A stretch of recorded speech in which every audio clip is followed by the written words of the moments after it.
Alpine's Hemp Company. Gummies, seltzers, syrups, and more. Treat yourself to the best.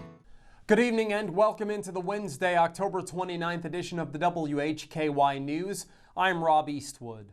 Topping our news today, the fourth and final meeting to discuss the future of the school systems in Catawba County was held last night in Conover, and WHKY's David Cedrone was on hand. Alrighty, thanks, Rob Eastwood. Over 100 taxpayers, teachers, and concerned citizens attended the fourth and final meeting at the Conover Station last night to discuss the potential merger of 3 public schools in Catawba County.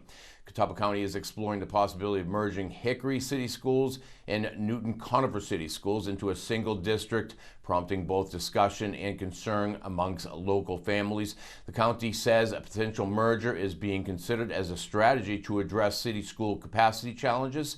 County officials say enrollment is rising in Catawba County schools, creating demand for more classrooms, while both Hickory and Newton Conover schools have faced fluctuating enrollment trends in recent years. The county is required to fund all 3 school systems on an equal per pupil basis, which adds complexity as each district experiences different growth patterns.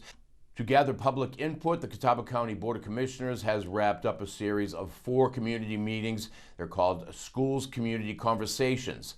Last night, the Catawba Board of Commissioners presented a detailed plan of the merger that would benefit taxpayers and students. The Catawba County Board of Commissioners has not set a deadline for the decision yet, but we will keep you informed, so continue to tune in right here for all your updates. I'm David Cedrone for WHKY News. Thanks, David. Up next, a man who was heading up an event in Morganton early last year is now charged with multiple counts of embezzlement. Ariana Mack has the details. On October 28, 2025, the Morganton Department of Public Safety announced in a press release that organizer of the event, Dancing with the Stars Burke County, has been indicted on charges of embezzlement and obtaining property by false pretense. Stanley Travis Standstill organized Dancing with the Burke Stars, which was scheduled to take place at the Comma Auditorium on February 10, 2024. Standstill recruited a group of local personalities to be paired with professional dancers. These professionals were to train the participants or stars and perform alongside them at the event. Each star was responsible for selling sponsorships and tickets, with the understanding that a portion of the event's profits would be donated to a charity of their choice. The stars turned over all funds collected from sponsorships and ticket sales to Standstill. Get the full details on this case and continued updates as we receive them at WHKY.com. I'm Ariana Mack for WHKY. Thanks, Ariana. Attorney General Jeff Jackson is suing the U.S. Department of Agriculture and the Office of Management and Budget for refusing to fund the Supplemental Nutrition Assistance Program, or SNAP, during the government shutdown, and withholding food assistance for 1.4 million North Carolinians, including nearly 600,000 children, more than 40,000 of whom are under 18 months old. According to the North Carolina Department of Justice, this would be the first time ever that SNAP benefits have been delayed.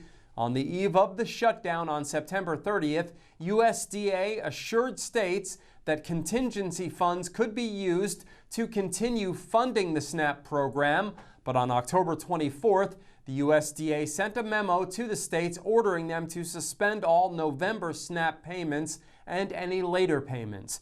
USDA claims that this is because of the government shutdown. SNAP monthly payments are about $175 per North Carolinian to help cover the most basic food and nutrition needs. This delay in benefits is likely to affect North Carolina families and kids. Families have been relying on food banks for support. Food banks are already straining to meet the demand after the USDA cut $500 million nationwide in food deliveries in March. More on this at WHKY.com.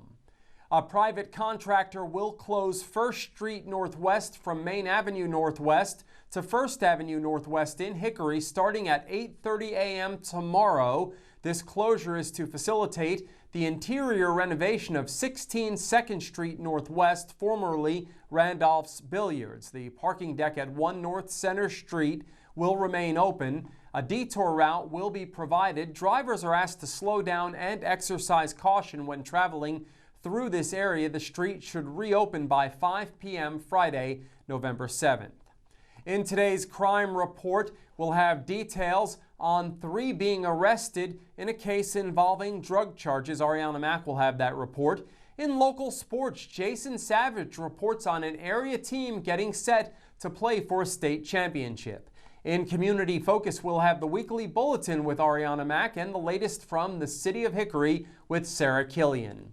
We are on over-the-air TV every weekday at 5:30 and 10 p.m. on channel 14.2 and now live at 5:30 on the WHKY YouTube channel and 10 o'clock on the WHKY Facebook page. We're also in multiple cable systems, including Compass in Morganton. I'm Rob Eastwood, and this is the WHKY News.